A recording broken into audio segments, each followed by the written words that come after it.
Le service divin sera célébré par prêtre Helmstetter Didier du district de Strasbourg. Au début du service divin, nous chanterons le cantique 107 dans la communion des âmes.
Au nom de Dieu, le Père, le Fils et le Saint-Esprit. Dieu Tout-Puissant, Père éternel, bon Père céleste. C'est conscient de qui nous sommes et de qui tu es que nous nous approchons de ton autel. Il nous tient à cœur de te louer, de te remercier, Dieu le Père, le Créateur du ciel et de la terre, cette terre qui nous permet de nous nourrir, de vivre, de progresser et d'évoluer, mais aussi ce Père qui a prévenu pour nous le salut, un avenir éternel. Nous remercions Dieu le Fils qui a porté le sacrifice, qui a construit son Église sur cette terre, qui l'a dotée du ministère apostolique et qui nous permet à tous de profiter pleinement de cet enseignement. Nous remercions le Saint-Esprit qui est à nos côtés, qui nous montre la route, qui nous dit ce qu'il convient de faire, qui nous aide à faire la part des choses entre ce qui est bénéfique et préjudiciable. Nous te remercions, mon Père, pour les apôtres que tu nous as accordés. Fortifie-les tout particulièrement. Nous te remercions pour chaque sœur et chaque frère qui, avec ses fautes, ses défauts, ses qualités, ses points forts, ses points faibles, comme nous-mêmes, pèlerine et s'applique à ressembler chaque jour davantage à notre Seigneur, à ton Fils, Jésus-Christ. Maintenant, mon Père, nous sommes venus pour intercéder. Intercéder en faveur de ceux qui ont été jetés à terre, qui sont confrontés à des dangers, qui voient leur vie basculer d'un instant à l'autre. Nous pensons à ceux qui portent la maladie depuis des années, qui souffrent, qui vivent notre situation qui n'est franchement pas agréable. Nous pensons à tous ceux qui ont l'esprit fatigué. Nous pensons à ceux qui sont envahis par le doute. Mon Père, sois pour chacun le Père aimant, qui soutient, qui console, qui réconforte, qui renouvelle l'espérance. Mon Père, nous sommes venus aussi avec ce désir de nous parfaire. Nous venons dans ta maison pour entendre ce que tu as à nous dire. Permets-nous à cet instant d'ouvrir notre cœur pour que le Saint-Esprit puisse y déposer ta parole. Mais aussi, mon Père, pour que s'éveille en nous un travail, que soit déclenché en nous un travail qui nous permette de nous parfaire, de tendre, de rechercher la perfection. Maintenant, mon Père, nous recherchons aussi la communion avec tous ceux qui nous ont précédés dans les domaines de l'au-delà. Et unis dans cette grande communauté de ceux qui sont présents ici et ceux qui écoutent le service divin, nous souhaitons être dans la paix. Exauce cette prière au nom de ton Fils Jésus-Christ. Amen. Amen. Frères et sœurs, pour ce service divin, nous avons un texte biblique qui est écrit dans l'évangile de Luc, au 10e chapitre, le 33e verset, où il est écrit. Mais un Samaritain qui voyageait, étant venu là, fut ému de compassion lorsqu'il le vit. Ainsi est la parole.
Chers frères et sœurs, c'est en effet Dieu qui nous a guidés avec amour dans sa maison, et pour d'autres qui écoutent le service divin par retransmis, qui se sont préparés pour écouter sa parole. Nous venons tous d'horizons différents et chacun d'entre nous a fait d'autres expériences, des expériences différentes dans la semaine, lors de la semaine qui vient de s'achever. Pour certains, c'était une semaine de réussite. Je pense notamment à nos plus jeunes frères et sœurs, aux collégiens qui ont peut-être fait le brevet, qui ont réussi le brevet. Je ne sais pas où en sont les examens du bac, mais en tout cas, certains peuvent se réjouir. D'autres ont peut-être connu un échec, les choses ne se sont pas passées comme ils voulaient, et ils vont devoir reprendre courage, se remettre au travail. D'autres encore, frères et sœurs, ont eu une nouvelle qui les a terrassés, qui change complètement leur vie, de façon définitive. Et, frères et sœurs, là, comme nous sommes tous là. Nous sommes tous livrés à la grâce de Dieu. Voilà aussi nous soutenir les uns les autres, ceux qui sont affligés tout particulièrement, les soutenir par nos pensées, parce que nous savons par expérience que lorsque l'on prie les uns pour les autres, la prière se ressent, même à tel point que lorsque les frères et sœurs arrêtent de prier, on le ressent aussi. Nous sommes venus dans la maison de Dieu pour écouter sa parole, pour savoir ce qu'il a à nous dire, savoir ce que nous devons faire, ce qui est bon, ce qui est agréable, ce qui est parfait. Ça nous permet de faire un petit clin d'œil au service divin qu'a tenu l'apôtre de district lorsqu'il était question de cette perfection du Père des Lumières chez qui il n'y a aucune ombre de variation. Et Berger qui a rajouté, qui a donné cette belle image de cette montre qui est régulièrement remise à niveau, qui est ajustée à l'horloge universelle. Dieu est parfait, nous sommes imparfaits, mais à chaque fois que nous faisons dans la maison, nous recherchons ce qui est parfait. Ça ne veut pas dire qu'on y arrive, mais au moins on le recherche. On remet les pendules à l'heure, pour reprendre une expression que nous connaissons tous parfaitement. Alors c'est vrai, frères et sœurs, ça nous coûte rien d'être assis. Et pourtant, ce service divin a un prix. Notre Dieu va s'investir, le Saint-Esprit va s'investir. Et au-delà, frères et sœurs, de façon tout à fait matérielle. L'apôtre patriarche a prévu un programme sur toute l'année des paroles. Les apôtres se sont investis, beaucoup d'énergie a été mise en place, les frères et sœurs ont préparé la salle, etc. Tout ça fait que ce service divin a un prix. Et nous sommes ici parce que nous avons cette volonté de savoir qu'est-ce que mon Dieu a à me dire. Et à partir du moment où on voit qu'il y a un dysfonctionnement, dire maintenant quel chemin je vais parcourir et comment je vais faire pour emprunter ce chemin, pour arriver là où Dieu me demande. Frères et sœurs, sans se rendre compte de ce qui dysfonctionne, ce n'est pas possible d'évoluer. C'est la première étape, se rendre compte. Après savoir, mais mon Dieu me montre un chemin, je vais le parcourir et je serai arrivé lorsque j'aurai franchi cette étape. Le service divin qui sera tenu ce matin se base sur un texte biblique que nous connaissons bien, celui du bon Samaritain. Il sera question notamment du vivre ensemble, de la compassion, et puis, pour résumer, de vivre selon l'Évangile. Alors c'est un service divin qui est dans la continuité des autres services divins. Si vous vous souvenez, au mois de juin, il a été question de l'Église de Christ, de ses différents aspects. Christ qui est la tête de l'Église, nous en sommes les membres, tous les chrétiens baptisés qui professent l'Évangile, qui suivent Christ sont les membres, nous sommes les membres des uns des autres, même dit l'apôtre Paul. Cette Église qui est dotée du ministère apostolique, cette Église dans laquelle il y a des dons et des services. Et l'apôtre Paul, en Romains 12, vous pourrez le lire à la maison, c'est trop long pour le lire, et le service divin est contraint, et votre attention aussi, et notre attention de façon générale a ses limites. Vous pourrez lire à la maison, Romains 12, c'est je dirais presque un hymne au vivre ensemble. Et l'apôtre Paul, là, parle de quelques-uns de ses services et de ses dons. Il parle du don du ministère, du don de la prophétie, il parle du don de l'enseignement, et il parle de quelques-uns des services, la compassion, la miséricorde. Ce sont des services dont nous pouvons bénéficier dans l'Église de Christ. Mes frères et sœurs, chacun de nous est concerné par ces services. Donc le sujet qui fait l'objet de ce service divin est un sujet qui est sérieux. Ça fait partie intégrante de l'Église de Christ. Arriver à bien vivre ensemble, nous soutenir les uns les autres dans les joies comme dans les peines. Nous sommes un corps. Et ça, frères et sœurs, c'est quelque chose qu'il nous faut aussi intégrer. Et puis pour terminer un petit peu cette première partie du bien vivre ensemble, permettez-moi de partager une petite expérience que j'ai faite. Je circulais en Suisse et j'entends l'interview d'une conseillère fédérale, l'équivalent d'une de nos ministres, au sujet de son action en faveur de l'environnement et des échanges qu'elle a pu avoir avec les dirigeants de cette terre pour faire avancer cette cause. La journaliste, bien sûr, comme tout journaliste qui se respecte, essaye de poser quelques questions polémiques pour essayer de la faire sortir un petit peu du schéma qu'elle s'était préparé. Et à aucun moment, cette conseillère n'a dit quelque chose de désagréable ou qui aurait pu mettre mal à l'aise l'une des personnes, un autre dirigeant avec qui elle avait eu des échanges. Au contraire, elle a mis en avant les échanges positifs qu'elle avait pu avoir. Et à la fin, cette journaliste a dû se résoudre, elle a dit « Ne comptez pas sur madame pour avoir des propos polémiques ». C'est ce qu'il s'appelle l'élégance diplomatique. Et là, frères et sœurs, ça m'a tout simplement interpellé. J'ai pensé aux apôtres, qui sont les ambassadeurs de Christ, qui représentent Christ, et nous qui devons aider les apôtres. Et la question, c'est est-ce qu'il n'y aurait pas une élégance chrétienne? Et si l'on y réfléchit, frères et sœurs, il y a une élégance chrétienne. Cette élégance chrétienne, elle a ses codes. Les béatitudes, par exemple. Heureux les débonnaires. Heureux ceux qui ont le cœur pur. Heureux ceux qui procurent la paix. La règle d'or, ce que vous voulez qu'on vous fasse à vous-même, faites-le à autrui. Tout ce que vous voulez qu'on vous fasse à vous-même, faites-le à autrui. Quelques codes, frères et sœurs, de cette élégance chrétienne. Et qu'est-ce qui nous empêche le matin, lorsque nous démarrons notre journée, de demander à notre Dieu, « Bon Père, aide-moi aujourd'hui à être élégant. Aide-moi à être un chrétien élégant. » Et le soir, tout simplement, faire un peu le bilan, nous dire, « Est-ce que tu as été élégant ?» Alors c'est vrai, frères et sœurs, comme nous disons en alsacien, parfois c'est pas choli-choli, c'est... Plutôt on se dit... on a envie de se gêner et on se dit, là, tu aurais mieux fait de faire très très attention. On va juste encore finir le parallèle.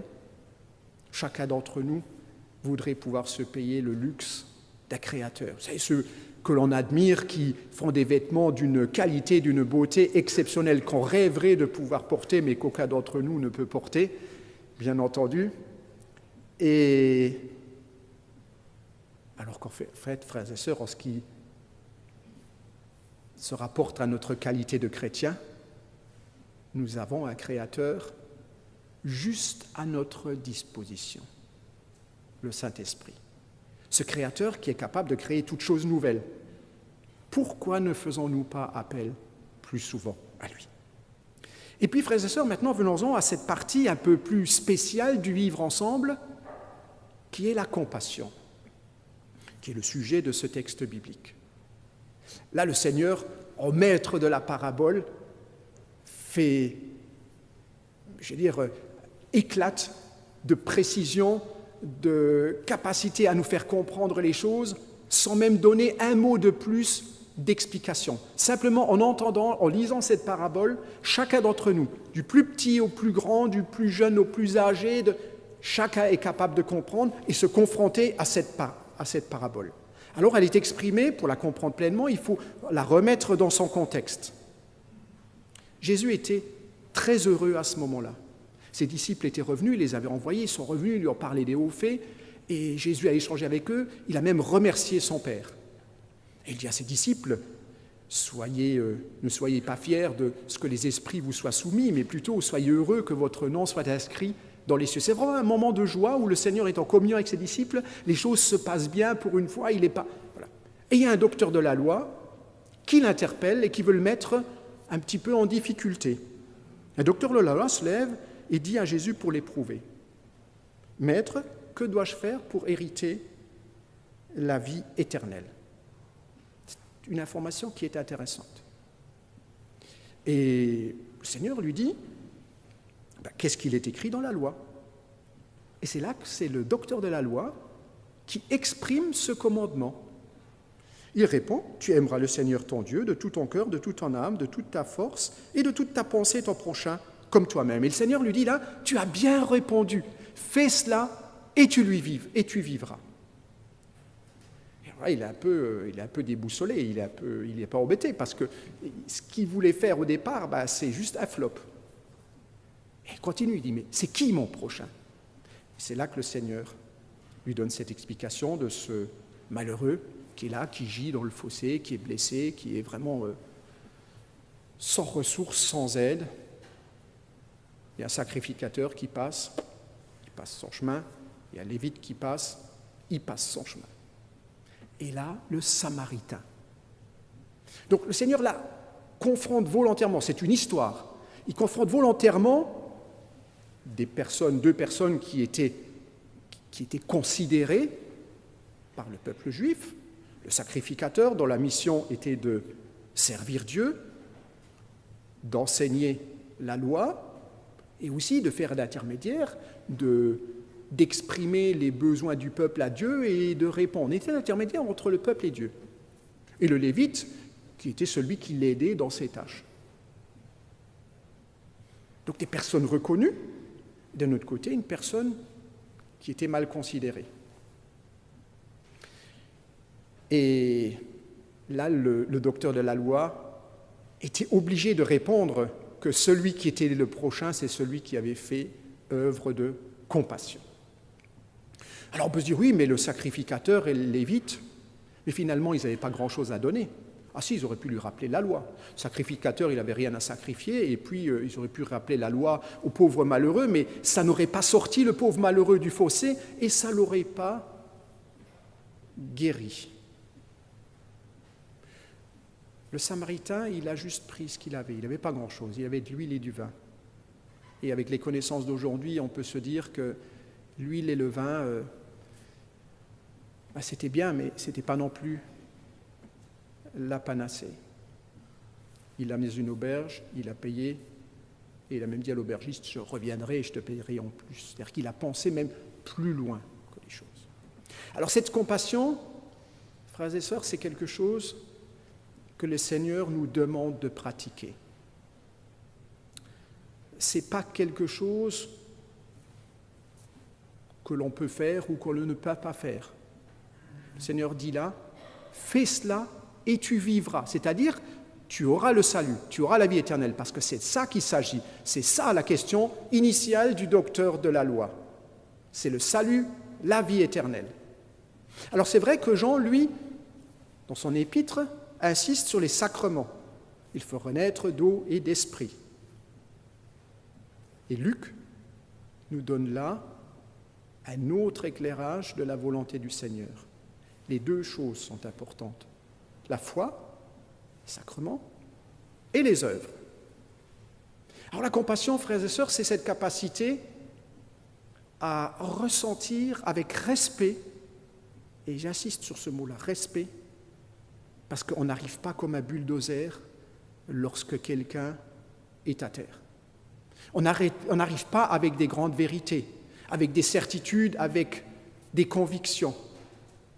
On arrive de façon respectueuse.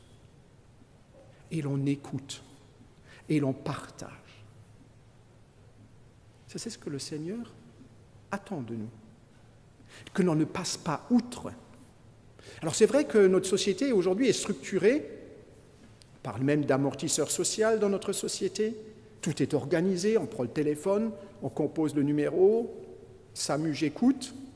Là, il y a quelqu'un qui est couché par terre, qui va pas bien, voilà, telle adresse, telle rue, et puis 10 minutes après, tout ça c'est tellement bien organisé, des secours sont là et prennent en charge le malheureux. Mes frères et sœurs, il n'y a pas que des malheureux qui sont obligés d'être amenés à l'hôpital. Il y a d'autres malheureux. Et là, le Seigneur nous dit, arrête-toi. L'apôtre Paul, dans Romains 12, dit, ne vous conformez pas au siècle présent. C'est-à-dire, prenez un peu de distance par rapport à tout ce que vous êtes habitués et à la façon de voir des choses générales. Ne vous laissez pas écraser par tout cela. Alors c'est vrai, frères et sœurs, que exercer la compassion, ça demande un petit peu de finesse. Et puis on pourrait avoir peur de le faire. On pourrait se dire, moi, je n'ai pas grand-chose dans mon escarcelle, je n'ai pas grand-chose dans mon sac à dos, je ne sais pas faire, je suis... Effectivement, frères et sœurs, c'est peut-être le cas, et certainement le cas ou pas le cas, je ne sais pas, mais ce n'est pas ça qui est important. C'est qu'avec Dieu, tout est possible. Rappelez-vous juste cet exemple de Élie qui est arrivé chez la veuve de Sarepta qui avait plus rien, quelques miettes, un peu d'huile, un peu de farine. Elle l'a partagé. Et Dieu a béni et béni et béni encore. C'est ce que nous enseigne notre foi. Frères et sœurs, parfois aussi, on se dit, si je donne, j'en aurai moins. Oui, effectivement, c'est la première pensée. Mais là, encore une fois, l'apôtre Paul, dans Actes des apôtres, explique aux anciens d'Éphèse, lorsqu'il leur demande de prendre soin des frères et sœurs, il leur dit, il y a plus de bonheur à donner qu'à recevoir. Et ce que tu donnes se multiplie. Et puis, frères et sœurs, il y a aussi peut-être cet autre aspect, dire, moi, j'aime pas être abusé. Moi, j'aime bien, quand je donne, j'aime bien recevoir en retour. Il faut qu'il y ait un équilibre dans les choses. Oui. Frères et sœurs, c'est pas de cette façon que le Seigneur voudrait que nous réagissions. Parce que si lui avait réagi comme cela, il aurait dit d'abord, ils écoutent ce que j'ai à leur dire. Et il a dû malheureusement constater, quelques jours avant son sacrifice, qu'il voulait les rassembler comme une poule rassemble ses poussins, mais ça n'a pas été possible. Et le Seigneur a vraiment porté le sacrifice. On pourrait dire, là, juste avant, c'était un vrai constat d'échec. Ça allait de mal en pis. Il a fallu la résurrection pour qu'un autre pan de l'histoire de Dieu puisse s'écrire. Frères et sœurs, c'est sûr que si nous réagissons, nous réfléchissons sous le parti de la réciproque, on est un peu bloqué. Et pour finir cette deuxième partie et laisser notre prêtre Muller nous ouvrir son cœur, je vais vous raconter une petite histoire qui m'est arrivée il y a 34 ans. J'étais embauché depuis quelques jours dans une entreprise où j'avais vraiment souhaité être embauché. J'avais un travail qui me plaisait. Mon chef m'a demandé de dessiner un bâtiment et notamment des éléments qui constituaient la stabilité de ce bâtiment. Donc une pièce importante. J'ai mis tout mon cœur, j'ai contrôlé 10 fois, enfin, j'ai fait tout ce qu'il fallait. Les éléments ont été produits, ils ont été livrés, et catastrophe. Chaque élément était 1,40 m trop court, parce que j'avais fait une erreur d'unité. Le chef monteur est venu, vous pouvez imaginer l'état dans lequel il était, le bâtiment devait être stabilisé provisoirement, ça n'avançait pas comme il fallait, et puis surtout ça avait un coût que j'estimerais aujourd'hui à peu près à 25 000 €. Donc une situation assez grave. Il a dit à mon chef, il lui a demandé comment il pouvait faire pour embaucher des incapables de cette espèce, etc., etc. Mon chef l'a laissé parler, il est parti, il a regardé avec moi ce qui s'était passé, et après avoir creusé, on a compris ce qui s'était passé. Et là, je me suis dit, tes heures sont comptées, on va appuyer sur le bouton et puis tu vas rentrer à la maison. Mon chef m'a dit, maintenant tu retournes travailler, mais je te demande juste une chose. N'oublie jamais ce qui s'est passé. N'oublie jamais ce que j'ai fait pour toi. Et le jour où tu auras des jeunes collègues qui, à leur tour, feront une bêtise, ne les gronde pas, ne te fâche pas. Fais preuve de compassion. Mes frères et sœurs, cette histoire me suit depuis 34 ans. Et je suis, malgré un tempérament peut-être un peu parfois fougueux et pas très calme, je suis incapable de me fâcher après un jeune collègue qui s'est trompé alors qu'il a tout bien fait. Et dans ma tête, je me dis, Denis, je ne peux pas te faire ça. Vous voyez, frères et sœurs, cette relation, cet homme qui agit vers moi, agit encore aujourd'hui, alors que ça fait longtemps, il est mort très très jeune, il agit encore maintenant des personnes qu'il ne connaît pas, et un nombre important. C'est une vraie bénédiction. Frères et sœurs, vous n'avez pas besoin de grands dessins pour faire le parallèle avec Jésus. Jésus fait œuvre de compassion envers chacun d'entre nous. Lorsque nous faisons œuvre de compassion avec notre prochain et que notre prochain fait œuvre de compassion, c'est comme si Jésus faisait œuvre de compassion avec le dernier de la liste. C'est ce que nos jeunes collégiens appellent la transitivité en mathématiques. C'est ce qu'ils ont lu au brevet des collèges. La relation du premier avec le deuxième agit sur le dernier. Frère, ça c'est quelque chose qu'il faut que l'on garde. Le Seigneur nous a fait ce cadeau de la compassion. Si nous mettons la compassion vers notre prochain, c'est comme si le Seigneur agissait vis-à-vis de notre prochain. Il a besoin de nous au sein de l'Église de Christ. Amen. J'invite Prêtre Muller à nous servir et les musiciens ou l'organiste à nous interpréter le morceau de musique.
En Christ, mes bien chers frères et sœurs,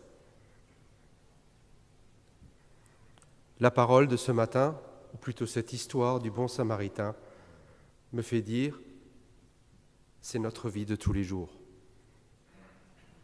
À l'époque, le Seigneur Jésus, à travers cette parabole, nous donnait déjà aujourd'hui, pour aujourd'hui, ce qu'il allait faire. Cet homme à terre, c'est toi et c'est moi, parce que le péché nous fait tomber, nous met dans des états qui nous séparent de notre Dieu. Le bon samaritain, c'est Jésus qui s'approche de toi et de moi et qui nous dit « Viens, je veux te sauver, je veux t'accorder la vie éternelle. » Mon frère, ma sœur, à l'époque déjà, il nous parlait et il nous disait ce qui allait arriver. Il nous accorde le baptême d'eau, le baptême d'esprit. Comme Jean l'a dit, il faut les sacrements pour être sauvé, pour acquérir le salut. Et dans cette parabole, il est dit à un moment donné, cet homme est allé voir l'aubergiste à payer pour cet homme qui était à terre, pour qu'il soit soigné et pour qu'il puisse reprendre de nouveau des forces, pour qu'il puisse être guéri. Et là, nous avons déjà le symbole de la Sainte Seine que nous vivons à chaque service divin. Ce pardon des péchés qui est possible parce que Jésus a payé pour toi et pour moi. Cette parabole va juste plus loin que de mettre en opposition un homme à terre, le Lévitique et le Samaritain. Il va vraiment plus loin. Il nous montre qu'à chaque fois, Jésus s'approche de toi, de moi, parce qu'il veut nous accorder ce salut et qu'il fait tout ce qui est en son pouvoir, parce qu'il nous connaît et il sait ce que c'est être un homme. Et je reviens sur cette notion de compassion que je veux mettre en parallèle avec un autre mot qui revient régulièrement ces derniers temps, l'altruisme. Alors c'est un mot un peu compliqué, et souvent il fallait le dictionnaire pour le comprendre. On va dire très simplement, c'est donner sans attendre de recevoir quelque chose. Le prêtre l'a souligné. C'est donner et donner encore. Alors il a dit, mais nous sommes parfois pauvres, nous n'avons rien. C'est faux, mon frère et ma sœur. C'est faux. Nous avons eu le Saint-Scellé, le Saint-Esprit. Et lors de cet acte, l'amour de Dieu a été déposé en nous. Et c'est ce qu'il y a de plus précieux que nous possédons. L'amour de Dieu. Et nous y mettons des limites. Il est aussi dit dans les Saintes Écritures, « Ce que tu fais au plus petit des miens, c'est à moi que tu le fais. » Et mon frère, ma sœur, lorsque nous allons dans cet état d'esprit, et nous ôtons nos lunettes humaines et mettons les lunettes spirituelles, et nous nous disons, attention, ce que je vais dire, ce que je vais penser, ce que je vais faire, je suis en train de le faire à Jésus. Imaginons juste que c'est Jésus qui est devant nous. Est-ce que nous réagirions de la même façon? Est-ce que nous dirions la même chose? Non, parce que nous laisserions cet amour divin prendre le dessus, guider nos pensées, nos paroles et nos actes. Et du coup, les choses sont totalement différentes. Mon frère, ma sœur, cela montre qu'il ne suffit pas juste d'avoir les sacrements, mais il faut aussi agir. Les deux vont de pair et sont indissociables. D'un côté, nous avons besoin des sacrements pour accéder au salut, mais de l'autre côté, nous devons laisser agir l'amour de Dieu dans notre fort intérieur pour que nous puissions apporter à notre prochain, mais à nous-mêmes d'abord, ce que notre Dieu veut faire de bien avec l'être humain. Mon frère, ma sœur, nous avons un bien très précieux, l'amour de Dieu. Utilisons-le. Profitons-en pour le donner, parce qu'il se décuple, il grandit en nous. Et alors, nous ferons des miracles. Et le Seigneur Jésus a dit à ses apôtres, vous ferez de plus grandes choses que moi. Mon frère, ma sœur, nous pouvons faire de plus grandes choses que Jésus, si nous laissons agir l'amour de Dieu dans notre fort intérieur. Et alors, qu'est-ce qu'il se passera? Tout seul, la compassion viendra. L'altruisme sera là, parce que nous ne poserons plus les questions, mais est-ce qu'il y a droit? Est-ce qu'il le mérite? Jésus ne se pose pas cette question vis-à-vis de nous. Et pour revenir sur l'histoire de notre prêtre, qu'est-ce qu'il est bon quand on nous fait du bien? Et l'inverse est vrai aussi. Qu'est-ce qu'il est bon lorsqu'on peut faire du bien à quelqu'un d'autre? Amen.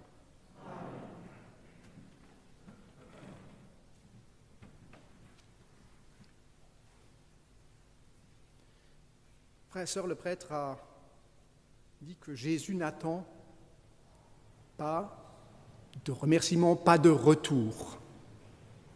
Tout simplement parce que c'est impossible. On ne remonte pas le cours d'un fleuve, on ne remonte pas le cours d'une source. La source, elle coule, elle continue. La seule chose que Jésus attend de nous, c'est que nous soyons des passeurs de son amour, de sa conception, de sa compassion, sans poser de questions, sans jugement, juste être là, assurer ce service dans l'Église de Christ que Jésus attend de nous, avec l'élégance chrétienne, mais toujours en arrière-plan que c'est une volonté du Seigneur pour obtenir notre salut, et le prêtre l'a bien synthétisé, il nous faut à la fois les sacrements, mais aussi ces actions qui, lorsque nous les faisons à Jésus lui-même. Et maintenant, frères et sœurs, nous avons de nouveau l'opportunité de nous repentir, c'est-à-dire de prendre conscience de ce qui dysfonctionne. Et on pourrait se dire, mais quand est-ce que je sais que quelque chose dysfonctionne ? Frères et sœurs, quelque chose dysfonctionne lorsque la relation devient lourde, pesante, lorsqu'il n'y a pas de paix, lorsque je suis peut-être irrité avec quelqu'un, lorsque... C'est comme un moteur. Lorsque le moteur, il n'y a pas ce qu'il faut, il n'y a pas l'huile qu'il faut, ça grippe, ça coince, ça avance, mais c'est dur, c'est pénible, on souffre. Alors là, il faut se dire, il y a quelque chose qui dysfonctionne. Et là, il faut faire vraiment appel au Saint-Esprit. Il faut se concentrer sur la parole de Dieu et comprendre ce qui ne va pas. Et demander l'aide à Dieu pour concevoir un autre demain. Et notre Dieu va nous aider, parce que nous le demandons au nom de Jésus-Christ. C'est sûr et certain, notre Dieu va nous aider. Et frères et sœurs, lorsque nous approchons de cet instant, c'est comme si notre Dieu nous disait maintenant, c'est stop au péché. On arrête, halte au feu, on arrête, c'est fini. Arrête cela. Alors parfois, notre Dieu est obligé de nous le dire à plusieurs reprises. Il reste devant la porte de notre cœur, il n'arrive pas à entrer. Frères et sœurs, ouvrons-lui cette porte. Et puis après, frères et sœurs, nous allons célébrer la Sainte Seine. Et s'il fallait résumer la Sainte Seine, frères et sœurs, ce serait en un seul mot, ça serait dire rassemblement. Rassemblement autour de Jésus-Christ. Jésus-Christ, au moment de la Sainte Seine, est en communion avec ses apôtres. Jésus-Christ est en communion avec son Église. Et lors de la Sainte Seine, les fidèles sont en communion les uns avec les autres. Jésus est au milieu de nous et il veut entrer dans notre âme. C'est dans cet état d'esprit, frères et sœurs, que je vous invite à interpréter le cantique de repentance numéro 266, la première strophe, s'il vous plaît.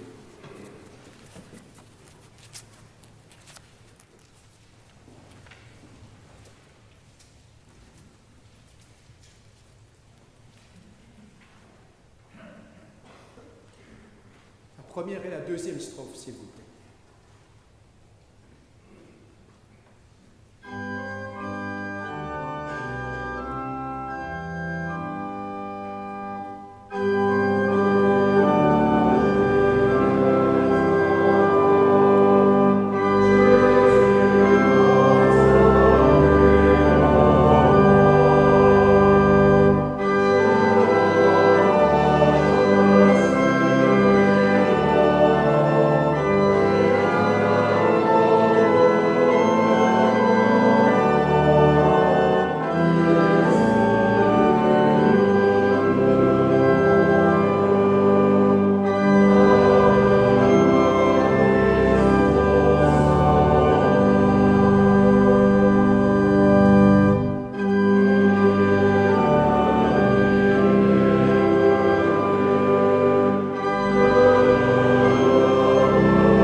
pour prier le Notre Père.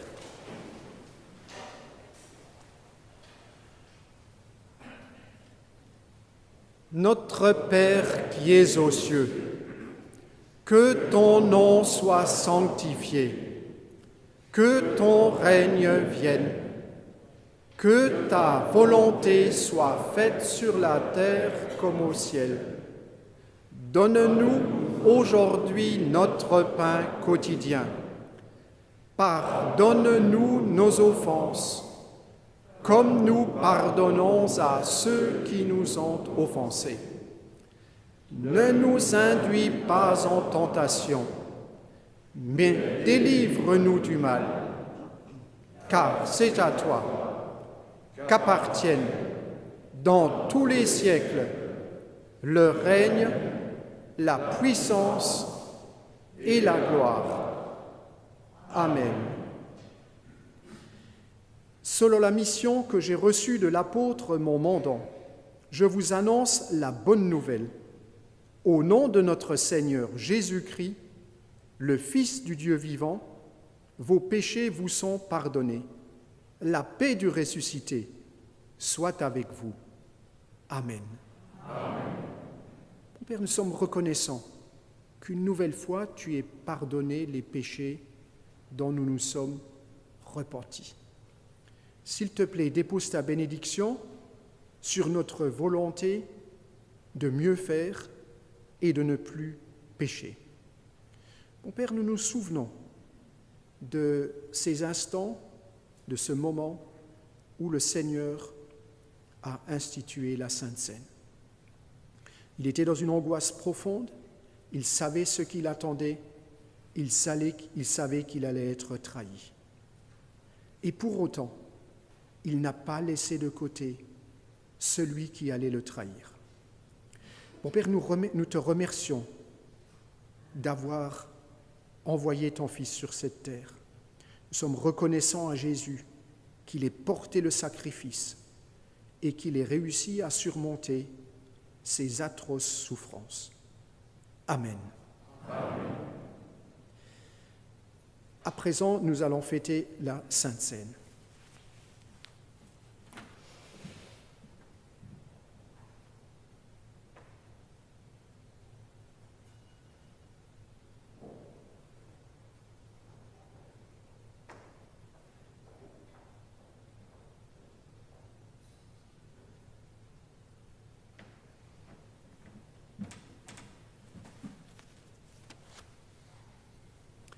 La table du Seigneur est prête. Au nom de Dieu, le Père, le Fils et le Saint-Esprit, je consacre le pain et le vin pour la Sainte Seine et j'y dépose le sacrifice unique de Jésus-Christ, valable en toute éternité. Car le Seigneur prit du pain et du vin, rendit grâce et dit : « Ceci est mon corps, qui est donné pour vous. Ceci est mon sang, le sang de la nouvelle alliance qui est répandu pour beaucoup pour le pardon des péchés. Mangez et buvez, faites ceci en mémoire de moi, car toutes les fois que vous mangez ce pain et que vous buvez ce vin, vous annoncez la mort du Seigneur jusqu'à ce qu'il revienne. Amen. Amen.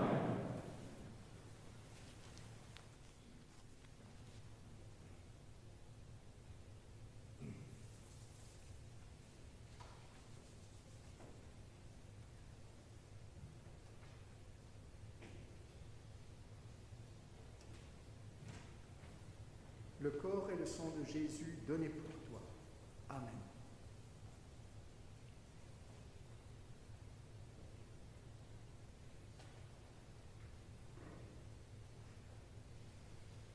La communauté peut reprendre place. Durant la célébration de la Sainte Seine, nous chanterons le cantique numéro 284. Et si ça ne devait pas suffire, le numéro 306, s'il vous plaît.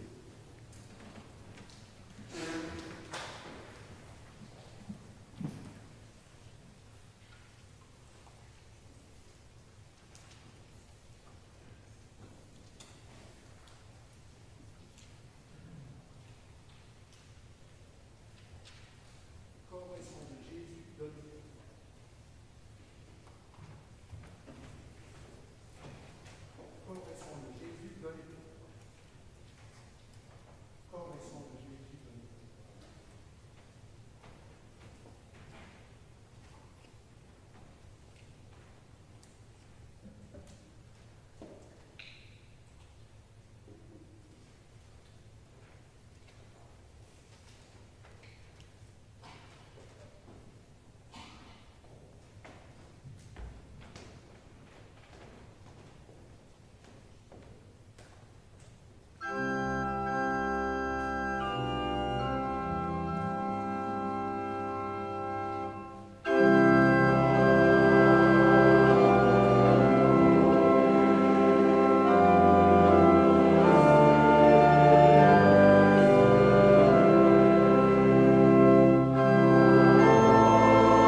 vous invite à remercier.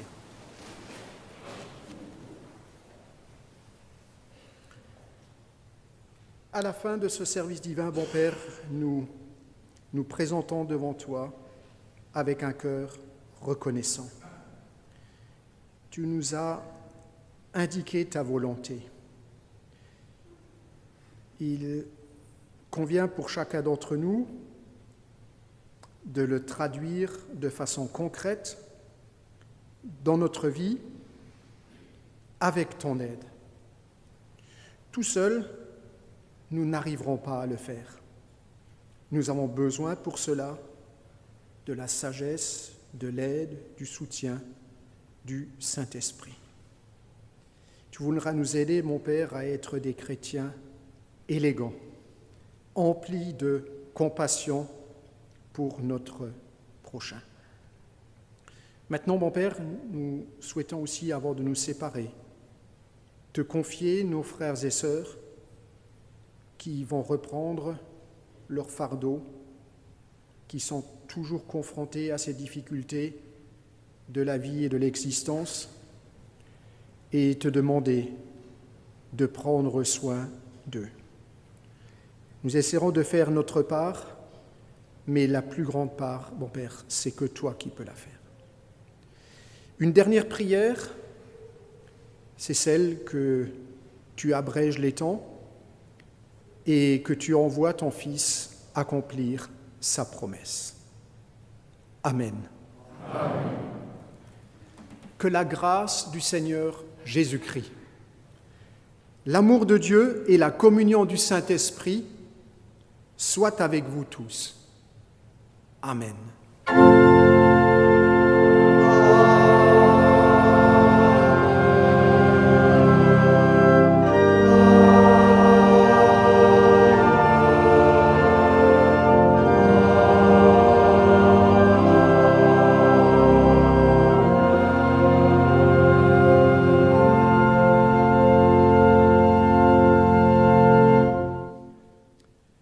Voilà, frères et sœurs, je vous remercie pour votre présence, je vous remercie pour votre soutien en prière.